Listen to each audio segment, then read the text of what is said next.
الحمد للہ وکفى والصلاة والسلام على عباده الذین اصطفى خصوصا على افضلهم وخاتم النبیین محمد الامین وعلى آلہ وصحبہ اجمعین اما بعد فاعوذ باللہ من الشیطان الرجیم بسم اللہ الرحمن الرحیم افتطمعون ان يؤمنوا لكم وقد كان فريق منهم يسمعون كلام الله ثم يحرفونه من بعد ما عقلوه وهم يعلمون صدق الله العظيم رب اشرح لي صدري ويسر لي امري واحلل عقدة من لساني يفقهوا قولي اللهم ربنا الهمنا رشدنا واعذنا من شرور انفسنا اللهم ارنا الحق حقا وارزقنا اتباعه وارنا الباطل باطلا وارزقنا اجتنابه اللهم وفقنا لما تحب وترضى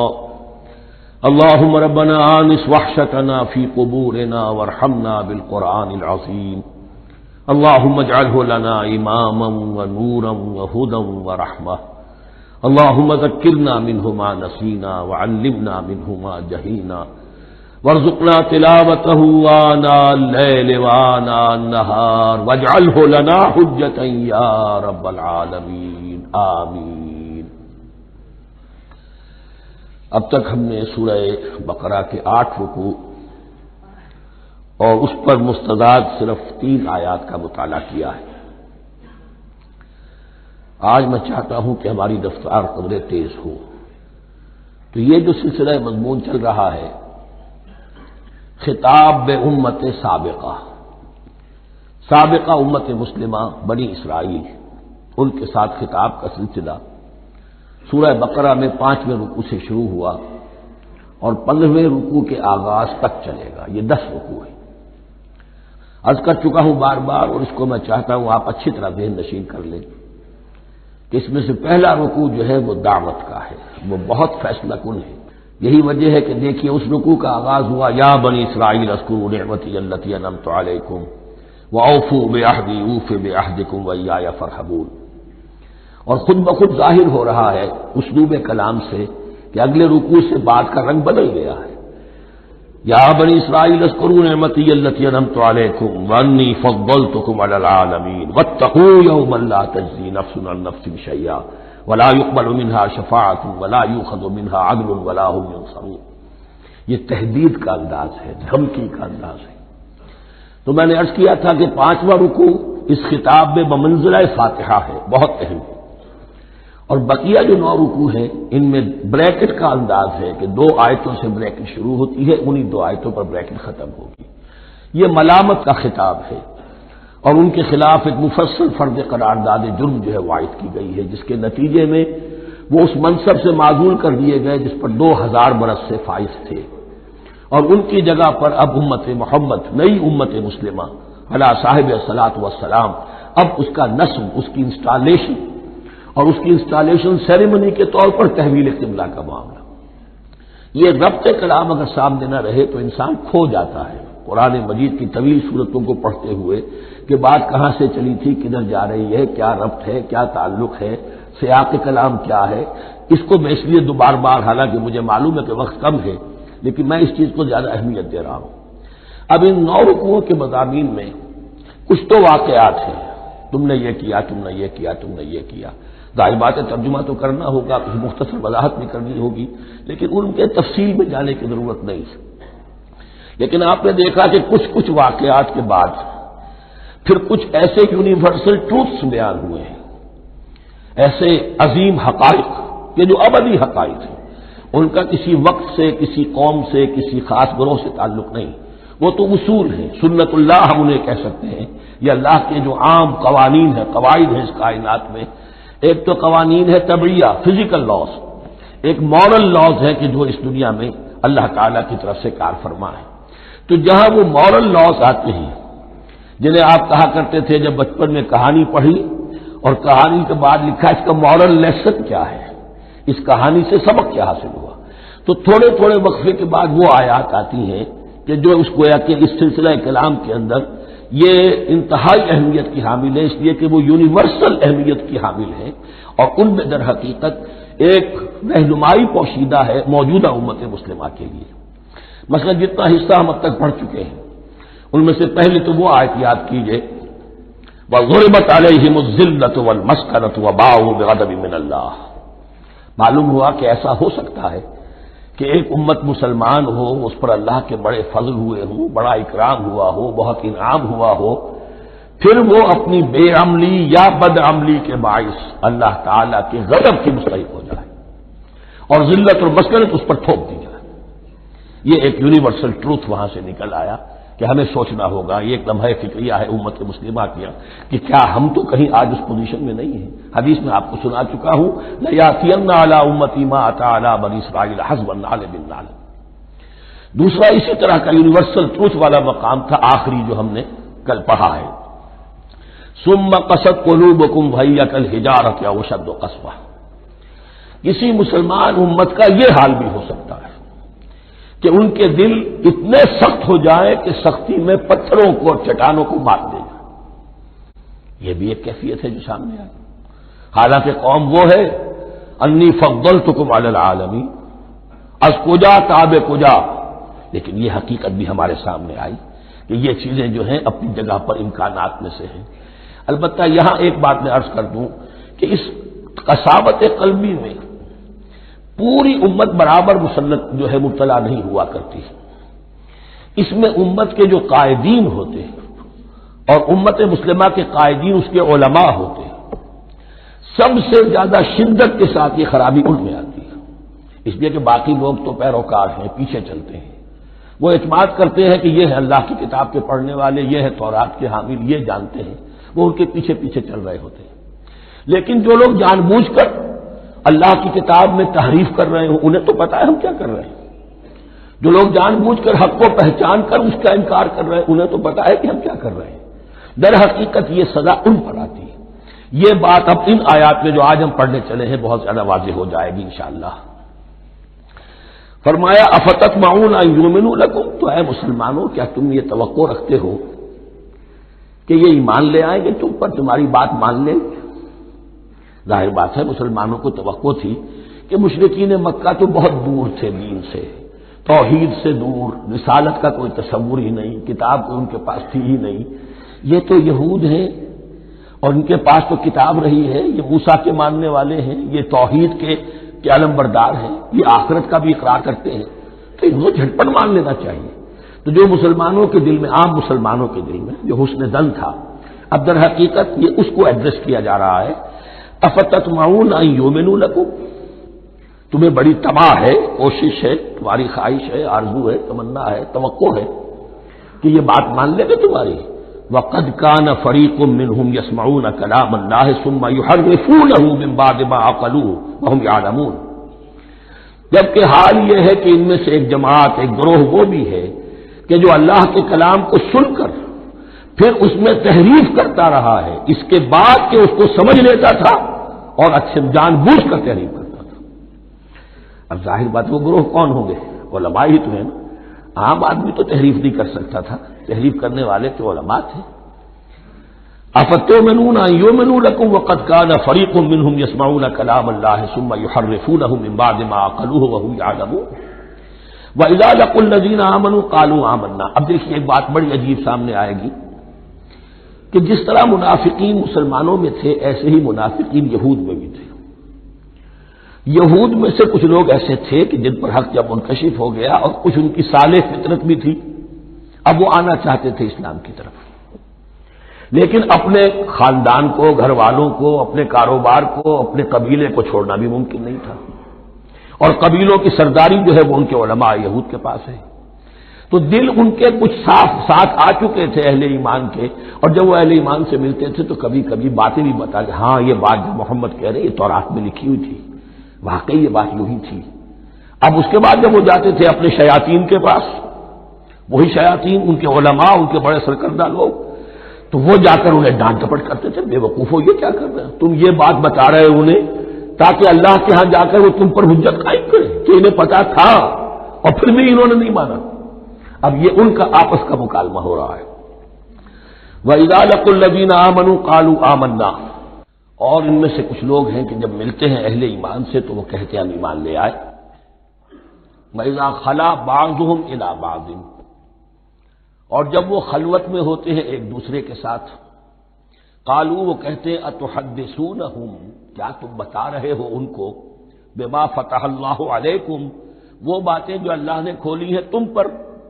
لیحاجوکم بہ عند ربکم، کہ وہ تم پر حجت قائم کریں تمہارے رب کے پاس، کہ اللہ اس نے مانا تھا کہ ہاں تورات میں یہ ہے، تو تم ذرا عقل سے کام لو، یہ حقیقتیں جو تورات کے ذریعے سے ہمیں معلوم ہے مسلمانوں کو مت بتاؤ۔ اس پر اللہ کا تبصرہ کیا ہے، افلا تعقلون، یہ تو ابھی انہی کا قول ختم ہوا کہ کیا تم عقل نہیں ہے کہ تم ایسا بیوقوفی کا کام کر رہے ہو۔ اولا یعلمون، یہ تبصرہ اللہ کا، تو کیا یہ لوگ نہیں جانتے ان اللہ یعلم ما یسرون وما یعلنون، کہ اللہ تو جانتا ہے وہ سب کچھ بھی جو وہ چھپاتے ہیں اور وہ سب کچھ بھی جسے وہ ظاہر کرتے ہیں، تو چاہے یہ باتیں مسلمانوں کو بتاؤ نہ بتاؤ، اللہ کی طرف سے تو محاسبہ ہو ہی جانا ہے، لہذا یہ بھی ان کی ناسمجھی کی دلیل ہے۔ اب آ رہی ہے وہ اصل اہم بات جو میں نے آج ابتدا میں بیان کر دی تھی، وَمِنْهُمْ أُمِّيُّونَ، ان میں سے بھی ایک طبقہ تو ہے ان پڑھ لوگوں کا۔ اب دیکھیے امی اصل میں تو ایک طرح سے کہنا چاہیے کہ مشرکین عرب کے لیے لفظ ہے قرآن مجید میں،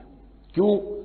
ان کے اندر پڑھنے لکھنے کا رواج بھی نہیں تھا، کوئی آسمانی کتاب بھی ان کے پاس نہیں تھی، لیکن اب یہود کے بارے میں کہا جا رہا ہے، جیسے آج مسلمان ہیں کہ اکثر و بیشتر مسلمان تو جاہل ہیں، چاہے پی ایچ ڈی کیا ہوا ہو، پی ایچ ڈی تو فزکس میں کیا ہوا ہے، قرآن کی الف بیتیں نہیں آتی، دین کے جو ہے مبادی تک سے ناواقف ہیں، بہت پڑھے لکھے، اس کو ہمارے بعض لوگ کہتے ہیں پڑھے لکھے جاہل۔ آج کی عظیم اکثریت مسلمانوں کے پڑھے لکھے مسلمانوں کی وہ پڑھے لکھے جاہلوں پر مشتمل ہے، اس میں شامل کر لیجئے ہماری اکثریت جو ہے ہی بغیر پڑھی لکھی، تو اب انہیں کیا پتا، وہ تو سارا اعتماد کریں گے علماء پر، کوئی بریلوی ہے بریلوی علماء پر اعتماد کریں گے، کوئی دیوبندی ہے وہ دیوبندی علماء پر اعتماد کریں گے، کوئی اہل حدیث ہے وہ اہل حدیث علماء پر اعتماد کریں گے۔ منہم امیون، اب امیون کا سہارا کیا ہوتا ہے، منہم امیون لا یعلمون الکتاب الا امانیہ، وہ کتاب سے تو واقف نہیں ہوتے، اپنی کچھ خواہشات ہیں کہ جن کو جانتے ہیں، یہ خواہشات بعد میں کھل جائے گا، یہ خواہشات کیا ہیں، ہم تو اسرائیلی ہیں، ہم تو اللہ کے محبوب ہیں، ہم تو امت محمد میں ہیں، ہماری تو شفاعت ہو ہی جائے گی، یہ امانی ہے، تلکا امانیہم، اور ہمیں تو جہنم میں داخل کیا بھی تو تھوڑے سے عرصے کے لیے، ہمیں نکال لیا جائے گا، یہ امانی ہے۔ تو ان کے پاس تو یہ تو ان امانی،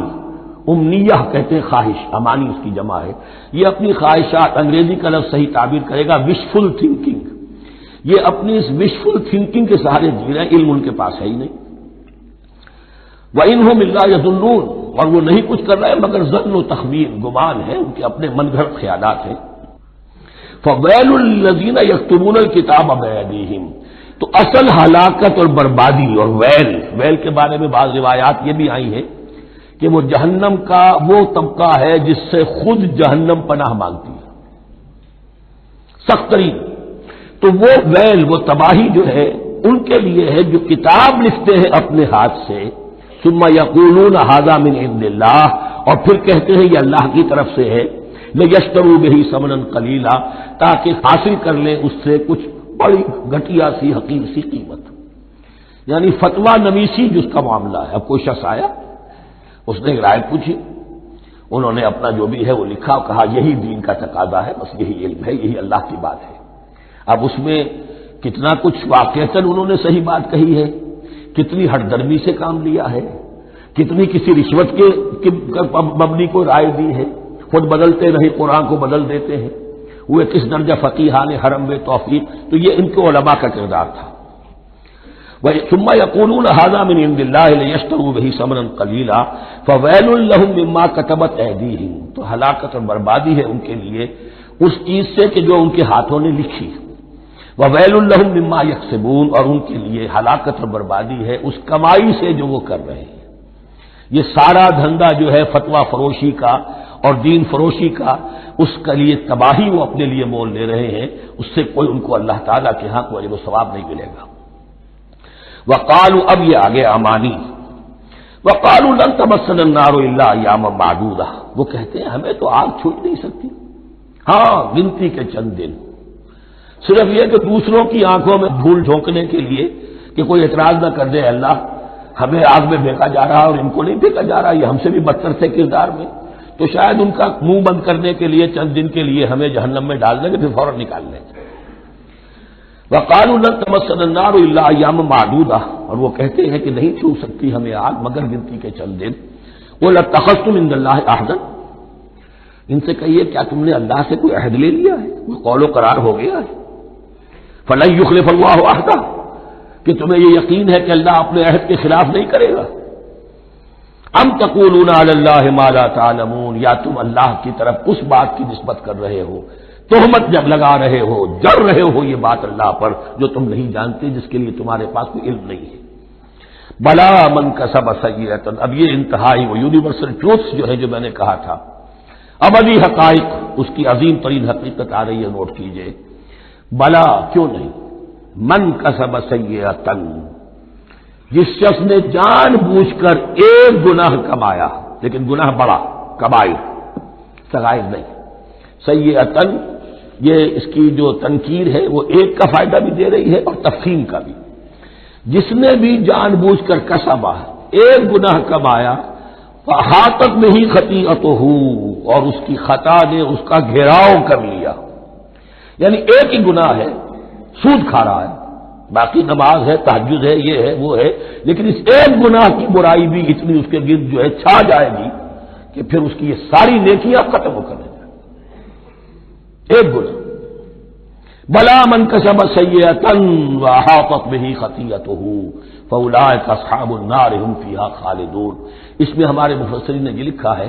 کہ اس کی خطا کاری اتنی اس کے اوپر چھا جائے کہ ایمان کا کوئی اثر باقی نہ رہے۔ اور المعاصی برید الکفر، یہ علماء کے ہاں اصول ہے کہ یہ جو گناہ ہوتے ہیں یہ ڈاک ہے کفر کی، ہوتے ہوتے گناہ پر مداومت مداومت مداومت، اگر اس پر چلتا ہے تو اصل میں ہوتے ہوتے ہوتا یہ ہے کہ اسے پتہ بھی نہیں ہوتا، وہ اپنے آپ کو مسلمان سمجھتا ہے، اندر سے ایمان ختم ہو چکا ہوتا ہے، دیمک کی طرح جو ہے وہ دروازے کی چوکھٹ جو ہے کھائی گئی، اوپر صرف ایک ونیئر لگا ہوا ہے جو نظر نہیں آ رہا۔ یہ عقل جو ہے اللہ نے دیمک کو بھی دی ہے کہ چھوٹی سی چھپٹی چھوڑ دینا تاکہ دھوکہ کھاتے رہیں لوگ گھر والے، باقی یہ کہ اندر سے کھوکھلا کر دیا۔ اولئک اصحاب النار، یہ آگ والے ہیں، ہم فیہا خالدون، جو اس میں ہمیشہ ہمیشہ رہیں گے۔ یہ ہے قاعدہ کلیہ، قرآن کا قطعی اور ابدی فیصلہ۔ والذین آمنوا وعملوا الصالحات، ہاں اس کے برعکس جو لوگ ایمان لائیں اور نیک عمل کریں۔ اب نیک عمل میں ہر شخص نے اپنا اپنا نظریہ بنا رکھا ہے، مراد نیک عمل قرآن مجید کا کیا ہے؟ دین کے سارے تقاضوں کو ادا کرنا، وہ نیک عمل ہوگا۔ آپ نے ایک نیکی لے لی، یتیم خانہ کھول دیا، بڑی فاؤنڈیشن بنا دی، بیواؤں کا انتظام ہو رہا ہے، لیکن کاروبار میں سودی لین دین ہے، جھوٹ ہے، فریب ہے، دھوکہ ہے، سب چل رہا ہے، تو یہ نہیں ہے۔ دین کے تقاضے یہ بھی ہے کہ دین کو قائم کرنے کی جد و جہد میں لگو، اس کی شرائط پوری کرو۔ تو فرمایا والذین آمنوا وعملوا الصالحات اولئک اصحاب الجنہ هم فیہا خالدون، وہ ہیں جنت والے اور وہ اس میں ہمیشہ ہمیشہ رہیں گے۔ وَإِذْ أَخَذْنَا مِيثَاقَ بَنِي إِسْرَائِيلَ لَا تَعْبُدُونَ إِلَّا اللَّهَ، اور یاد کرو جب کہ ہم نے بنی اسرائیل سے عہد لیا تھا تم نہیں عبادت کرو گے کسی کی سوائے اللہ کے۔ وَبِالْوَالِدَيْنِ إِحْسَانًا، اور اس کے ساتھ دوسرا حکم، اور یہ اہم مقام ہے کہ اللہ کے حق کے فوراً بعد والدین کے حق کا ذکر قرآن مجید میں 4 مقامات پر آیا، ان میں سے ایک مقام یہ ہے وَبِالْوَالِدَيْنِ إِحْسَانًا، والدین کے ساتھ نیک سلوک کرو گے، وَذِي الْقُرْبَىٰ، اور قرابت داروں کے ساتھ بھی، وَالْيَتَامَىٰ، اور یتیموں کے ساتھ بھی، وَالْمَسَاكِينَ، اور محتاجوں کے لیے بھی، وَقُولُوا لِلنَّاسِ حُسْنًا، اور لوگوں سے اچھی بات کہو، اچھی بات کہو، صحیح بات کہو، امر بالمعروف کرتے رہو، نیکی کی دعوت دیتے رہو، وَأَقِيمُوا الصَّلَاةَ وَآتُوا الزَّكَاةَ، اور نماز قائم کرو، قبائل قائم رکھو اور زکوٰۃ ادا کرو گے، یہ گویا کہ معاہدہ ہو رہا ہے۔ ثُمَّ تَوَلَّيْتُمْ، پھر دیکھو تم نے اس سے پیٹھ موڑ لی، إِلَّا قَلِيلًا مِنكُمْ، سوائے تم میں سے تھوڑے سے لوگوں کے، وَأَنْتُمْ مُعْرِضُونَ، اور تم ہو ہی پھر جانے والے، تمہاری یہ عادت گویا کہ طبیعت ثانیہ ہے۔ اب ایک خاص مثال آ رہی ہے، اس کے بعد پھر ایک بہت بڑا یونیورسل ٹروتھ آئے گا۔ مثال کیا ہے؟ اللہ نے ان سے ایک عہد لیا تھا، وَإِذْ أَخَذْنَا مِيثَاقَكُمْ، ہم نے تم سے یہ عہد بھی لیا تھا، لَا تَسْفِكُونَ دِمَاءَكُمْ، دیکھو اپنا خون نہیں بہاؤ گے، یعنی آپس میں جنگ نہیں کرو گے، لڑو گے نہیں، تم بنی اسرائیل ایک وحدت بن کر رہو گے، جیسے کہ قرآن مجید میں آیا ہے انما المؤمنون اخوۃ، تم بھائی بھائی ہو، لا تسفكون دماءکم، اپنا خون نہیں بہاؤ گے، ولا تخرجون انفسکم من دیارکم، اور نہ ہی تم نکالو گے اپنے کچھ لوگوں کو ان کے گھروں سے۔ اب یہاں مجھے وضاحت کرنی پڑے گی ورنہ بات سمجھ میں نہیں آئے گی کہ جب حضرت یوشع ابن نون کی سرکردگی میں بنی اسرائیل نے فلسطین کو فتح کرنا شروع کیا، اور سب سے پہلے جیریکو فتح کیا گیا شہر، اس کے بعد جب سارا فلسطین فتح کر لیا تو انہوں نے ایک مرکزی حکومت قائم نہیں کی، 12 قبیلوں نے 12 حکومتیں بنا لی، جیسے 12 چشمے تھے پانی کے ویسی 12 حکومتیں۔ اب ظاہر بات ہے جہاں 12 حکومتیں ہوں گی تو وہ طوائف الملوکی جس کو کہتے ہیں، آپس کی کھٹپٹ ہوتی تھی، جنگیں ہوتی تھی، پھر ان میں سے ایک دوسرے پر حملہ کر کے وہاں کے لوگوں کو نکال باہر کرتے تھے، بھاگنے پر مجبور کر دیتے تھے، تو یہ تھی ان کی کیفیت۔ لیکن اس کے بعد پھر جب وہ لوگ چلے گئے کہیں کفار کے ملک میں چلے گئے، اب کفار نے جو ہے ان کو لا کر اور ان کے سامنے ان کے ہاں بیچنا چاہا، کیونکہ غلام بن گئے وہاں جا کر، یا انہوں نے غلام بنا لیا، تو اب فدیہ دے کر چھڑا رہے ہیں کہ ہمیں حکم دیا گیا ہے کہ جو بھی تمہارا اسرائیلی بھائی ہو اس کو فدیہ دے کر چھڑا لو اگر کہیں وہ اسیر ہو جائے۔ تو ایک حکم کو تو مانا نہیں اور دوسرے پر عمل ہو رہا ہے۔ حکم تو یہ تھا کہ آپس میں خون ریزی کرو ہی نہیں، وہ اس حکم کو تو توڑ دیا، لیکن بڑے متقیانہ انداز میں اب جو اس وقت اس کی وجہ سے جو غلام بن گئے یا اسیر ہو گئے اب ان کو چھڑوا رہے کہ اللہ کا حکم ہے، شریعت کا حکم ہے۔ یہ ہے وہ تضاد جو مسلمان امتوں کے اندر ہو جاتا ہے، اس پر آئے گا وہ یونیورسل ٹروتھ۔ وَإِذْ أَخَذْنَا مِيثَاقَكُمْ لَا يَسْتَسْفِكُونَ دِمَاءَكُمْ، یاد کرو جب کہ ہم نے تم سے عہد لیا تھا کہ تم اپنا خون نہیں بہاؤ گے، وَلَا تُخْرِجُونَ أَنفُسَكُم مِّن دِيَارِكُمْ، اور نہ ہی تم اپنے آپ کو اپنے لوگوں کو ان کے گھروں سے نکالو گے، ثُمَّ أَقْرَرْتُمْ وَأَنتُمْ تَشْهَدُونَ، پھر تم نے اقرار کیا تھا اس عہد کو اور قول و قرار کو مان لیا تھا پورے شعور کے ساتھ، تشہدون مانتے ہوئے، ثم انتم ہؤلاء، پھر تم ہی ہو وہ تو تقتلون انفسکم، اپنے ہی لوگوں کو قتل بھی کرتے ہو، وتخرجون فریقا منکم من دیارہم، اور اپنے ہی لوگوں میں سے کچھ لوگوں کو ان کے گھروں سے باہر نکالتے ہو، تظاہرون علیہم بالاثم والعدوان، ان پر چڑھائی کرتے ہو گناہ کے ساتھ بھی اور زیادتی کے ساتھ بھی، وَإِن یاتوکم اسارا، اور اگر وہ قیدی بن کر تمہارے پاس آتے ہیں تفادوہم، تو اب تم ان کا فدیہ دے کر انہیں چھڑاتے ہو، وَهُوَ مُحَرَّمٌ عَلَيْكُمْ إِخْرَاجُهُمْ، حالانکہ ان کا تو نکالنا ہی تم پر حرام کیا گیا تھا۔ اب یہ واقعہ آپ نے پڑھ لیا، سمجھ لیا، اب دیکھیے اس سے جو سبق ہے، مورل لیسن ہے جو ابدی ہے، أَفَتُؤْمِنُونَ بِبَعْضِ الْكِتَابِ وَتَكْفُرُونَ بِبَعْضٍ، تو کیا تم ہماری شریعت کے ایک حصے کو مانتے ہو اور ایک کو نہیں مانتے؟ اب دیکھیے یہ الفاظ اب ہوں گے تعویل عام، جہاں کہیں بھی یہ طرز عمل ہوگا تو یہ آیت اس کو کور کرے گی۔ افتؤمنون ببعض الکتاب وتکفرون ببعض، تو کیا تم مانتے ہو ہماری کتاب کے ایک حصے کو اور ایک کو نہیں مانتے؟ فما جزاء من یفعل ذلک منکم، تو نہیں ہے کوئی سزا اس کی جو یہ حرکت کرے تم میں سے، الا خزی فی الحیات الدنیا، سوائے اس کے کہ دنیا کی زندگی میں رسوائی ہو، ذلت ہو، یوم القیامہ، اور قیامت کے دن یردون الی اشد العذاب، وہ لوٹا دیے جائیں شدید ترین عذاب میں، وما اللہ بغافل عما تعملون، اور اللہ تعالیٰ غافل نہیں ہے اس سے جو تم کر رہے ہو۔ آج امت مسلمہ پر 100% یہ آیت منطبق ہو رہی ہے، پورے دین پر چلنے کو تیار نہیں، ہر گروہ نے کوئی ایک شے حلال کر لی اپنے لیے، ملازم پیشہ طبقہ ہے، رشوت حلال ہے، کیا کرے اس کے بغیر گزارا نہیں ہوتا، کاروباری طبقہ ہے، سود کیا کرے اس کے بغیر تو یہ کاروبار چلتا نہیں، فلاں ہر ایک کے لیے، ہر ایک نے، یہ جو طوائف ہے ان سے جا کے پوچھیے وہ بھی کہتے کیا کریں ہم، ہمارا یہ دھندا ہے، ہم بھی محنت کرتی ہیں، مشقت کرتی ہیں۔ ابھی ٹی وی پر میں نے دیکھا بنگال کی پروسٹیٹیوٹس مسلمان جو ہیں ان کے کچھ انٹرویوز لیے گئے کہ ہم پر کیوں پابندی عائد کرنے کی کوشش کی جا رہی ہے، یہ بھی ایک محنت ہے جو ہم کرتی ہیں، اور یہ کہ ان میں سے آپ کو یہ بھی معلوم ہے کہ ان میں سے بعض ایسی ہوتی ہے وہ جب محرم کے دن آئیں گے کالے کپڑے پہنے گی، جلوسوں کے ساتھ ہوں گی، اور یہ مزاروں کے اوپر اکثر و بیشتر وہی ہوتی ہیں، دبال کھیلتی ہیں، جو کچھ کرتی ہیں، وہ نیکی ان کے ہاں بھی ہے۔ تو نیکی اور بدی کا ایک امتزاج ہے۔ کل دین جب تک وہ نہ ہو تو اس کی سزا یہ ہے خزی فی الحیات الدنیا، وہ ہمارے اوپر ہے، ضربت علیہم الذلۃ والمسکنہ، وہ خز اور وہ ذلت اور مسکنہ تھوپ دی گئی ہے۔ باقی رہ گیا قیامت کا معاملہ، وَيَوْمَ الْقِيَامَةِ يُرَدُّونَ إِلَىٰ أَشَدِّ الْعَذَابِ، شدید ترین عذاب میں۔ تو اپنے طرز عمل سے تو ہم اس کے مستحق ہو گئے ہیں، باقی اللہ تعالیٰ کی رحمت جو ہے دستگیری فرما لے، اس کا اختیار ہے۔ لیکن دھمکی کا پھر انداز دیکھیے، وَمَا اللَّهُ بِغَافِلٍ عَمَّا تَعْمَلُونَ، اللہ غافل نہیں ہے اس سے جو تم کر رہے ہو۔ ہر سال عمرہ فرما کے آ رہے ہیں، کس رقم سے فرما کر آ رہے ہیں یہ اللہ کو معلوم ہے، یہ حلال سے کمائی تھی یا حرام سے؟ رمضان مبارک میں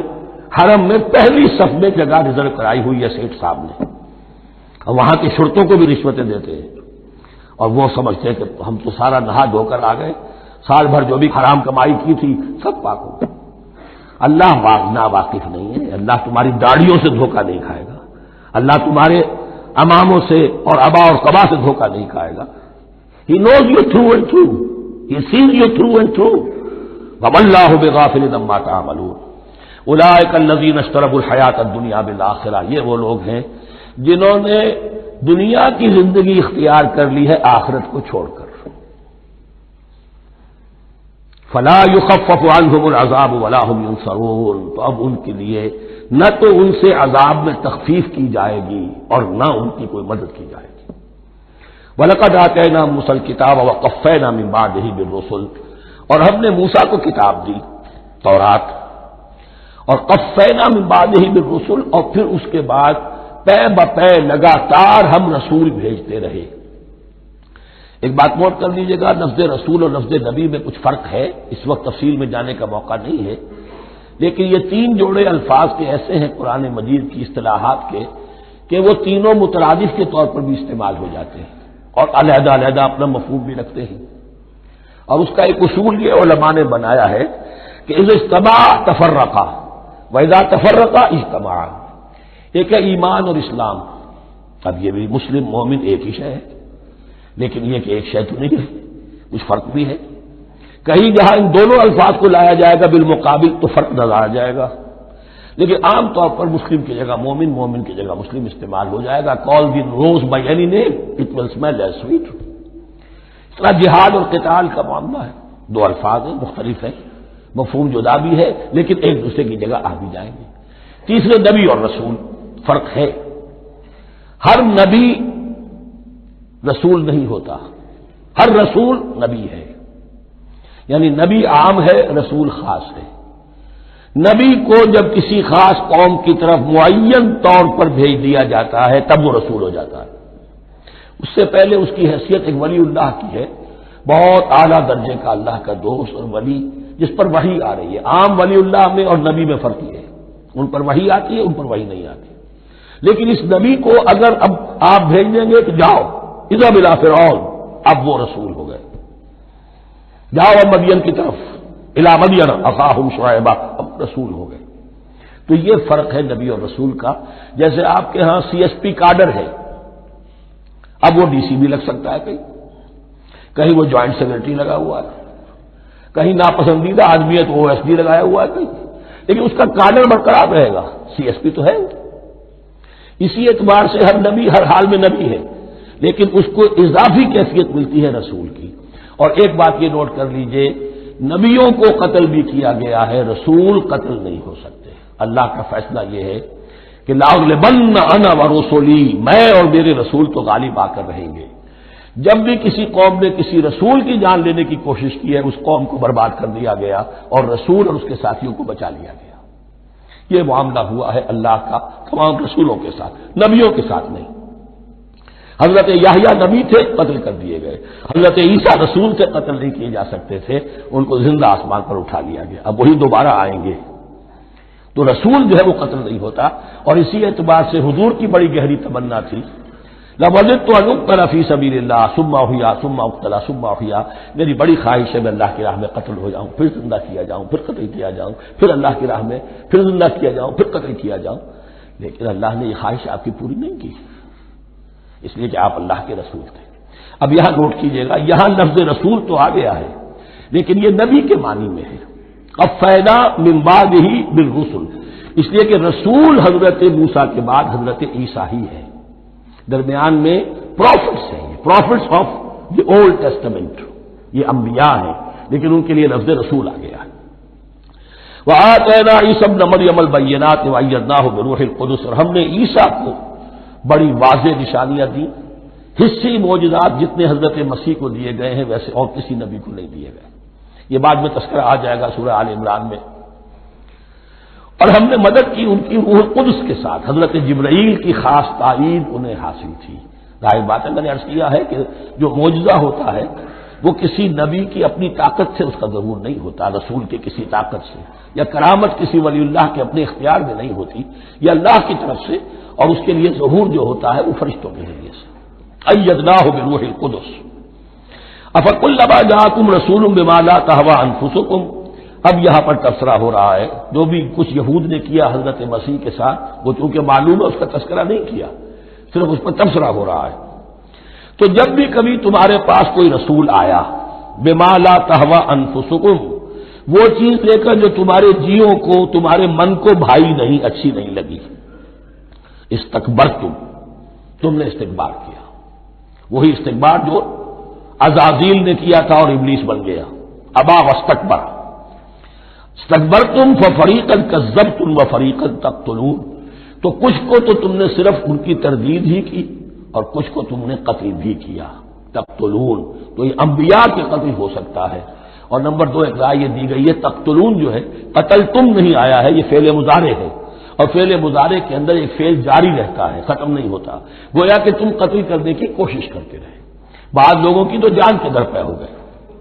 وقالوا قلوبنا غلف، اور انہوں نے کہا ہے کہ ہمارے دل تو غلافوں کے اندر بند ہیں۔ یہ اس کو ملائیے پہلی آیت جو آج ہم نے پڑھی ہے، افتطمعون ان یؤمنوا لکم، تو اے مسلمانوں کیا تم یہ توقع رکھتے ہو اور چاہتے ہو کہ یہ تمہاری بات مان لیں گے؟ ان کی اس خواہش کے جواب میں جو وہ کہتے تھے وہ یہ قول ہے، وقالوا قلوبنا غلف، ہمارے دل خلافوں میں ہے، میاں تمہاری بات ہم پر اثر نہیں کر سکتی، جاؤ کسی اور سے بات کرو۔ آج بھی آپ کو یہ الفاظ سننے کو مل جائیں گے، قلوبنا غلف، ہمارے دل تو غلافوں میں ہے، بڑے مضبوط ہیں، مستحکم ہیں، تمہاری بات اس میں گھر کر ہی نہیں سکتی۔ بل لعنہم اللہ بکفرہم، یہ ہے تبصرہ، جس کو یہ کہہ رہے ہیں کہ ہمارے دل محفوظ ہیں اور غلافوں میں ہیں، حقیقت میں تو ان پر لعنت ہو چکی ہے اللہ کی طرف سے ان کے کفر کی وجہ سے۔ فقلیلا ما یؤمنون، تو واقعتاً اب کم ہی ہوں گے ان میں سے جو ایمان لائیں گے۔ ولما جاءہم کتاب من اللہ مصدق لما معہم، اب یہاں پر ذکر ہو رہا ہے خود حضور صلی اللہ علیہ وسلم کا، اور جب آ گئی ان کے پاس کتاب اللہ کے پاس سے، یعنی یہ قرآن، مصدق لما معہم، جو اس کی تصدیق کرتے ہوئے آیا جو ان کے پاس ہے۔ میں اس کی وضاحت کر چکا ہوں، قرآن ایک طرف تصدیق کرتا ہے تورات اور انجیل کی، اور دوسری طرف وہ مصداق بن کر آیا ہے تورات اور انجیل کی پیشین گوئیوں کا۔ وَكَانُوا مِن قَبْلُ يَسْتَفْتِحُونَ عَلَى الَّذِينَ كَفَرُوا، اور ان کا حال یہ تھا کہ وہ آخری کتاب اور آخری نبی کے حوالے اور واسطے سے اللہ تعالیٰ سے فتح کی دعائیں کیا کرتے تھے کافروں کے خلاف۔ ہوتا کیا تھا کہ یہ 3 قبیلے مدینے میں آ گئے کہ جو یہودی تھے، بنو قینقاع، بنو نذیر اور بنو قریظہ، اسی میں وہاں رہتے تھے اوس اور خزرج جو یمن سے آئے تھے، اصل عربی قبائل تھے، پھر آس پاس کے قبائل بھی تھے، وہ سب کے سب امیین میں سے تھے، ان کے پاس نہ کوئی کتاب، نہ کوئی شریعت، نہ کسی نبوت سے آگاہ۔ اب ان کے آپس میں جب لڑائیاں ہوتی تھیں اور یہ مار کھاتے تھے، سرمایہ دار تھے، دولت والے تھے، عام طور پر بزدل تھے، لہذا جب بھی کبھی مقابلہ ہوتا تھا مار کھاتے تھے۔ تو وہاں یہ کہا کرتے تھے کہ ابھی تو تم ہمیں مار لیتے ہو، دبا لیتے ہو، نبی آخری زمان کی آنے کا وقت آ چکا ہے، وہ نئی کتاب لے کر آئیں گے، جب وہ آئیں گے ہم ان کے ساتھ ہو کر جب تم سے جنگ کریں گے تو تم ہمیں شکست نہیں دے سکو گے، ہمیں فتح حاصل ہوگی۔ اور دعا کیا کرتے تھے اللہ اس نبی آخری زمان کا ظہور جلد ہو تاکہ اس کے واسطے سے اور اس کے ذریعے سے اس کے صدقے ہمیں فتح مل سکے۔ یہ دعائیں تھیں، کیونکہ خزرج اور اوس کے لوگوں نے ان کی یہ دعائیں سنی ہوئی تھیں۔ یہی وجہ ہے کہ حج میں سن 11 نبوی کے حج میں یا سن 10 نبوی کے حج میں جب وہاں پر 6 آدمیوں سے حضور نے بات کی جو خزرج کے تھے سب کے سب، انہوں نے کلنکھیوں سے ایک دوسرے کو دیکھا، معلوم ہوتا ہے یہ وہی نبی ہے جن کا ذکر یہ یہودی کرتے ہیں، تو اس سے پہلے کہ وہ ایمان لائے تم ایمان لے آؤ۔ گویا کہ وہ علم بالواسطہ طور پر جو انہیں پہنچا تھا وہ ان کے لیے کتنا بڑا سرمایہ بن گیا، ان کی نجات کا ذریعہ بن گیا، اور وہ علم جو ان کے پاس تھا تعصب کی وجہ سے اور تکبر کی وجہ سے وہ اسی طرح رہ گئے۔ فذهب الله بنورهم وتركهم في ظلمات لا يبصرون صم بكم عمي فهم لا يرجعون۔ ولما جاءهم كتاب من عند الله مصدق لما معهم فكانوا من قبل يستفتحون على الذين كفروا فلما جاءهم ما عرفوا كفروا به، تو جب ان کے پاس آ گئے وہ چیز جسے انہوں نے پہچان لیا پھر انہوں نے کفر کیا۔ فلعنۃ اللہ علی الکافرین، تو اللہ کی لعنت ہے ایسے کافروں پر۔ بئس ما اشتروا به انفسهم ان يكفروا بما انزل الله بغيا ان ينزل الله من فضله على من يشاء من عباده، بہت بری شے ہے جس کے عوض کہ انہوں نے اپنی جانوں کو فروخت کر دیا، یعنی دنیا کا حقیر سا نفع، یہاں کی حقیر سی مسندیں، یہاں کا جو بھی چودراہٹیں ہیں، جو بھی ان کی حیثیت ہے، صرف اس کا قربانی دینے کو تیار نہیں، یہی تو سبب ہے، اس کی وجہ سے کفر کر رہے ہیں پہچان کر۔ تو بری ہے وہ شے جس کے لیے انہوں نے اپنے آپ کو بیچ دیا۔ ان یکفروا، کہ وہ کفر کر رہے ہیں اس وجہ سے، بما انزل اللہ بغیا، جو اللہ نے نازل فرمایا ہے، اور کفر کیوں کر رہے ہیں؟ اس زندم زندہ میں ان ينزل اللہ من فضلہ علی من یشاء من عبادہ، کہ اللہ تعالیٰ نے نازل کر دیا ہے اپنے اس فضل میں سے اپنے بندوں میں سے جس پر چاہا۔ وہ اس امید میں تھے کہ وہ اسرائیلی ہی ہوگا۔ جب 1400 برس تک نبوت ہمارے پاس رہی، اب فترت کا زمانہ ہے، 600 برس گزر گئے، اب آخری نبی آنا ہے، ان کو گمان یہ تھا وہ ہم میں سے ہی ہوگا۔ یہاں یہ ہوا کہ یہ رحمت اللہ کی اور یہ فضل جو ہے بنی اسماعیل پر ہو گیا۔ اس کی وجہ سے زدم زدہ بغین، اس بغین کے لفظ کو اچھی طرح نوٹ کر لیجئے، یہ اختلاف جو ہوتا ہے دین میں اس کا اصل سبب یہ بغین کا لفظ آئے گا بار بار قرآن مجید میں۔ یہ بغین کیا ہے؟ جس سے عہد حاضر کے ایک خاص جو مکتب فکر ہے سائیکالوجی کا، ایڈلر کا، اس میں یہ قرار دیا گیا ہے کہ انسان کے جو موٹیوز ہیں، جو اس کا انسٹنکٹس ہیں، ان میں ایک بہت پاورفل موٹیو جو ہے to dominate, urge to dominate. میں اس کی بات کیوں مانوں، یہ کیوں نہ میری مانے، یہ ڈومینیشن۔ تو بغیا کے معنی بھی ہے حد سے بڑھنا، تجاوز کرنا۔ تو وہ اپنی حد سے بڑھ کر دوسروں کے اوپر روب گاجنے کے لیے یہ سارا انہوں نے کیا، اس وجہ سے کہ بنی اسماعیل کے ایک شخص محمد صلی اللہ علیہ وسلم پر اللہ تعالیٰ نے یہ رحمت نازل فرما دی۔ فباؤوا بغضب علی غضب، تو وہ لوٹے غضب پر غضب لے کر، یعنی تہ بر تہ غضب ہے ان پر اللہ تعالیٰ کا۔ وللکافرین عذاب مہین، اور ایسے کافروں کے لیے اہانت آمیز، مہین اہانت سے بنا ہے، اہانت آمیز عذاب ہے۔ وَإِذَا قِيلَ لَهُمْ آمِنُوا بِمَا أَنزَلَ اللَّهُ، اور جب ان سے کہا جاتا ایمان لاؤ اس پر جو اللہ نے نازل فرمایا،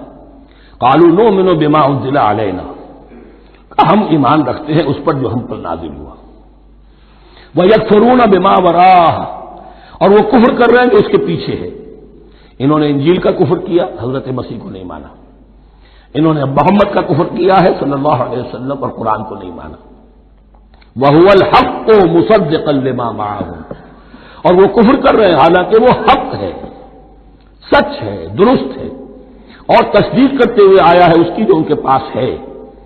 قل، اے نبی ان سے کہیے، فَلِمَ تَقْتُلُونَ أَنبِيَاءَ اللَّهِ، یہاں وہ لفظ واضح ہو گیا، تو پھر کیوں تم قتل کرتے رہے ہو اللہ کے نبیوں کو، من قبل، اس سے پہلے۔ ایسے ہی حق پرست ہو، ایسے ہی جو کچھ تم پر نازل کیا گیا اس پر ایمان رکھنے والے ہو، تو تم نے نبیوں کو کیوں قتل کیا؟ تم نے زکریا کو کیوں قتل کیا علیہ الصلوۃ والسلام؟ تم نے یحییٰ کو کیوں قتل کیا علیہ الصلوۃ والسلام؟ تمہارے تو ہاتھ جو ہے نبیوں کے خون سے آلودہ ہیں۔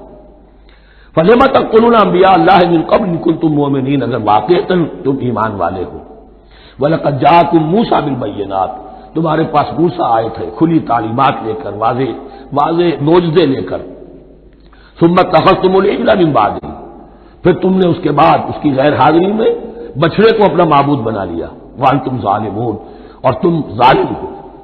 وَإِذْ أَخَذْنَا مِيثَاقَكُمْ وَرَفَعْنَا فَوْقَكُمُ الطُّورَ، یاد کرو جب کہ ہم نے تم سے عہد لیا تھا اور تمہارے اوپر کوہ طور کو معلق کر دیا تھا۔ خُذُوا مَا آتَيْنَاكُمْ بِقُوَّةٍ، پکڑو اس کو مضبوطی کے ساتھ جو ہم نے تمہیں دیا ہے۔ وَاسْمَعُوا، اور سنو۔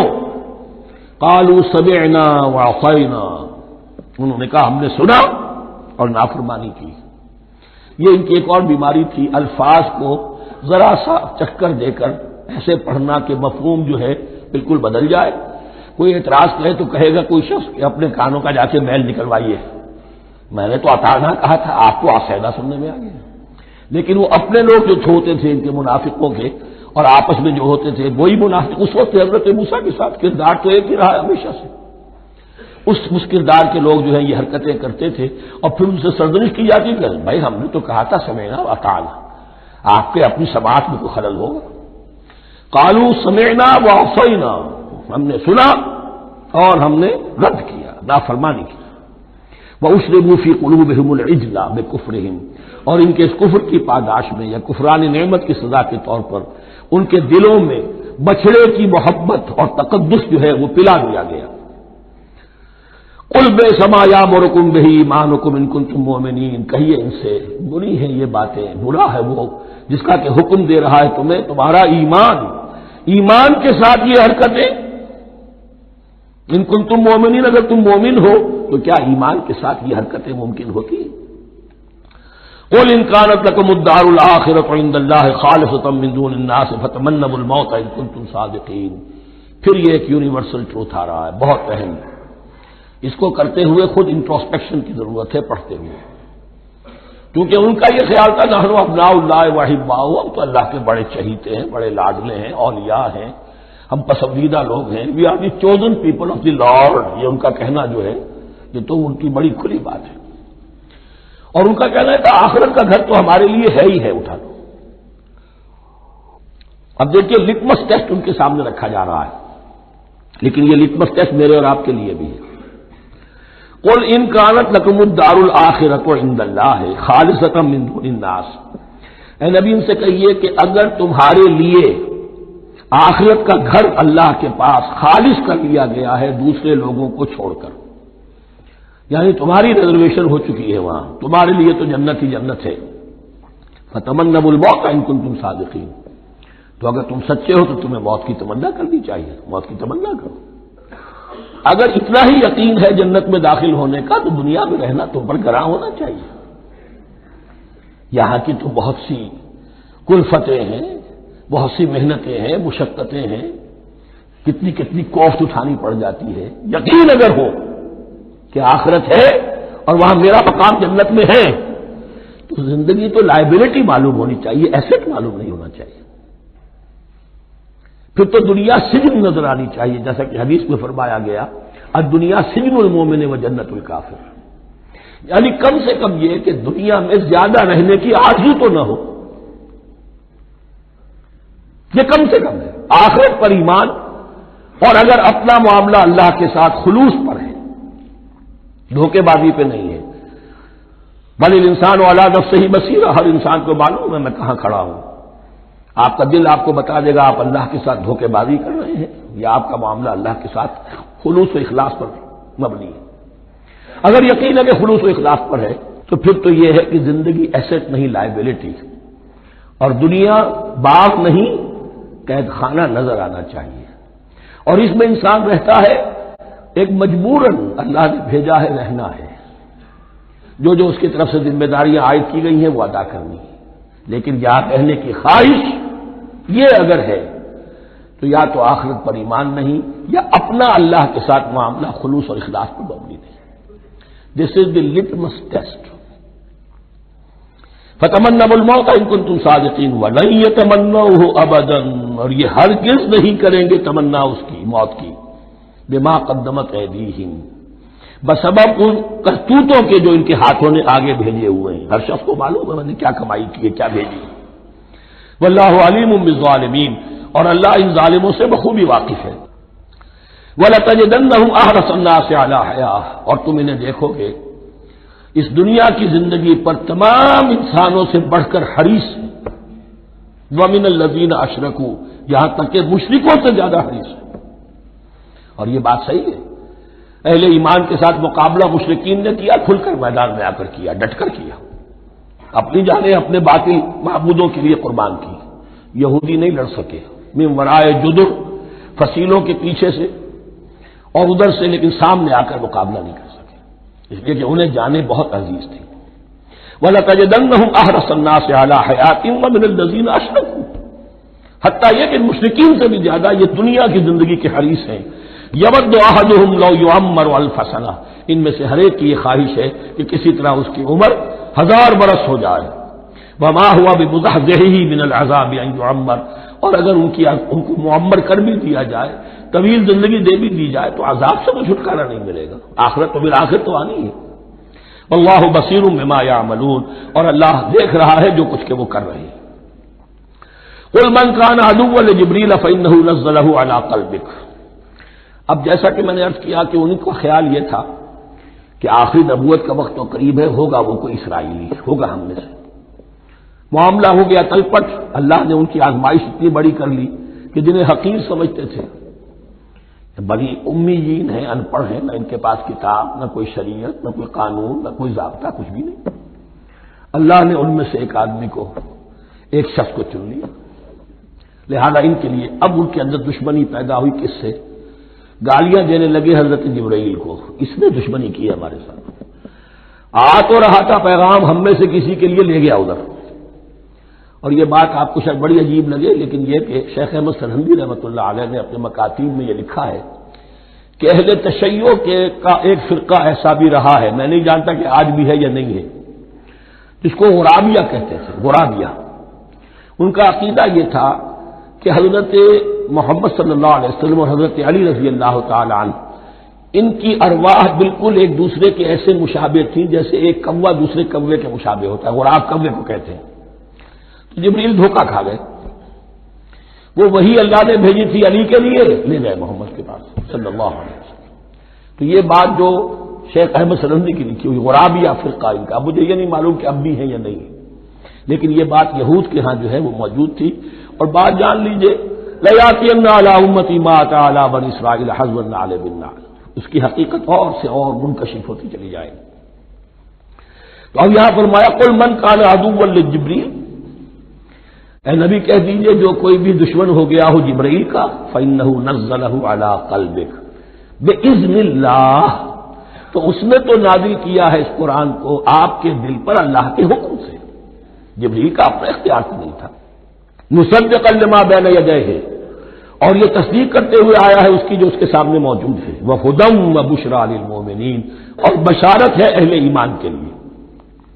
اور اس کے بعد اب فرمایا جا رہا ہے کہ اللہ اور اس کے رسول اور اس کے ملائکہ یہ ایک آرگینک ہول ہیں، یہ ایک جماعت ہے، ان میں کوئی رکھنا نہیں ہو سکتا، ان میں کوئی اختلاف نہیں ہو سکتا۔ اگر کوئی جبریل کا دشمن ہے تو وہ اللہ کا دشمن ہے،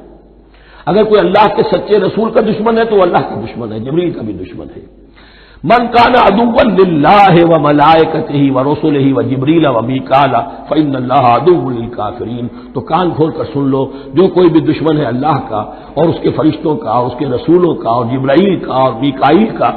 تو اللہ تعالیٰ کی طرف سے بھی اعلان ہے کہ اللہ ایسے کافروں کا دشمن ہے۔ وَلَقَدْ أَنزَلْنَا إِلَيْكَ آيَاتٍ بَيِّنَاتٍ، اور اے نبی ہم نے آپ کی طرف نازل کر دی ہے روشن آیات۔ وَمَا يَكْفُرُ بِهَا إِلَّا الْفَاسِقُونَ، اور انکار نہیں کرتے ان کا مگر وہی کہ جو سرکش ہے۔ وَمَا يُضِلُّ بِهِ إِلَّا الْفَاسِقِينَ، تیسرے رکوع میں جو سورہ بقرہ کے الفاظ آئے تھے۔ أَوَكُلَّمَا عَاهَدُوا عَهْدًا نَبَذَهُ فَرِيقٌ مِّنْهُمْ، تو جب بھی کبھی انہوں نے کوئی عہد کیا، اللہ سے میثاق کیا، اللہ کے رسولوں سے کوئی عہد کیا، نبذہ فریق منہم، ان میں سے ایک گروہ نے اس معاہدے کو پھینک دیا اٹھا کر۔ بل اکثرہم لا یؤمنون، بلکہ ان کی اکثریت جو ہے ایمان سے خالی ہے، جیسا کہ حال آج امت مسلمہ کا ہے۔ مسلمان ہے، ایمان حقیقی، ایمان قلبی، یقین والا ایمان وہ کتنوں کو حاصل ہے؟ دون اب ان کو چراغ رخ زیبا لے کر۔ وَلَمَّا جَاءَهُمْ رَسُولٌ مِّنْ عِندِ اللَّهِ مُصَدِّقٌ لِّمَا مَعَهُمْ نَبَذَ فَرِيقٌ مِّنَ الَّذِينَ أُوتُوا الْكِتَابَ، پھر وہی بات، اور جب آئے ان کے پاس اللہ کی طرف سے ایک رسول یعنی محمد صلی اللہ علیہ وسلم، مصدق لما معہم، اور تصدیق کرتے ہوئے آئے ہیں اس کی جو ان کے پاس موجود ہے، ان کے ساتھ ہے۔ نبذ فریق من الذین اوتوا الکتاب کتاب اللہ وراء ظہورہم، ان کی ایک گروہ، ان کی ایک جماعت نے اللہ کی کتاب کو اپنی پیٹھوں کے پیچھے پھینک دیا، کأنہم لا یعلمون، گویا کہ وہ جانتے ہی نہیں،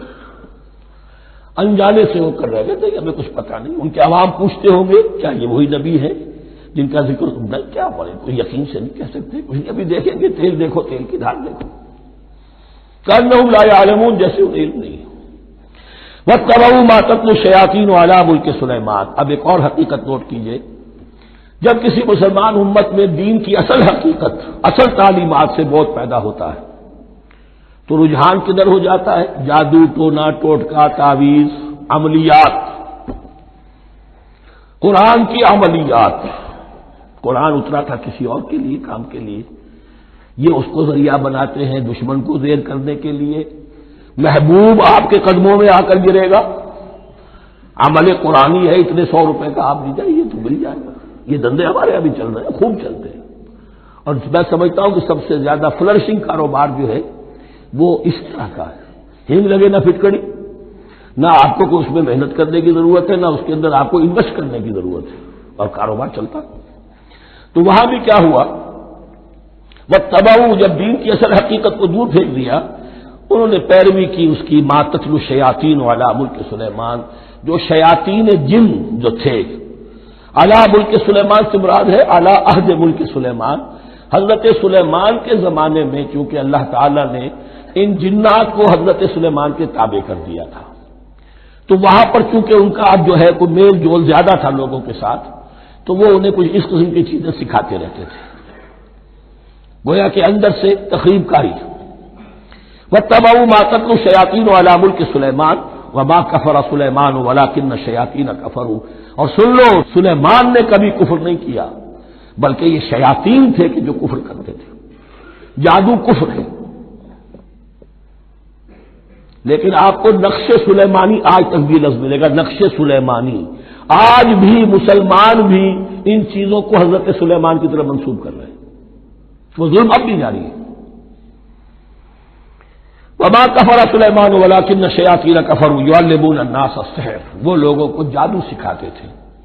وما انزل علی الملکین ببابل ہاروت و ماروت، اور جو کچھ نازل کیا گیا 2 فرشتوں پر، ہاروت اور ماروت پر، بابل میں۔ بابل یہ ہے پرانا عراق، بیبلونیا۔ نبوکدنضر بھی بیبلونیا کا بادشاہ تھا، نمرود بھی بیبلونیا کا بادشاہ تھا۔ عراق کے بادشاہوں کا لقب ہی تھا نمرود، نواردہ اس کی جمع ہے۔ تو حضرت سلیمان کی حکومت جب تھی تو وہاں پر یہ لوگ جنات جو ہیں وہ اس قسم کی تخریب کاری کر رہے تھے، تو اللہ تعالیٰ نے آخری آزمائش کے لیے 2 فرشتوں کو زمین پر اتارا، اور وہ انسانی شکل میں لوگوں کو جادو سکھاتے تھے، بتاتے بھی جاتے تھے دیکھو جادو کفر ہے، ہم سے مت سیکھو، لیکن اس کے باوجود لوگ سیکھتے تھے، تو گویا کہ ان پر اتمام حجت ہو گیا کہ اب ان کے اندر خباثت جو ہے پوری طریقے سے گھر کر چکی ہے۔ وما یعلمان من احد، اور وہ نہیں سکھاتے تھے کسی کو بھی، حتی یقولا انما نحن فتنۃ فلا تکفر،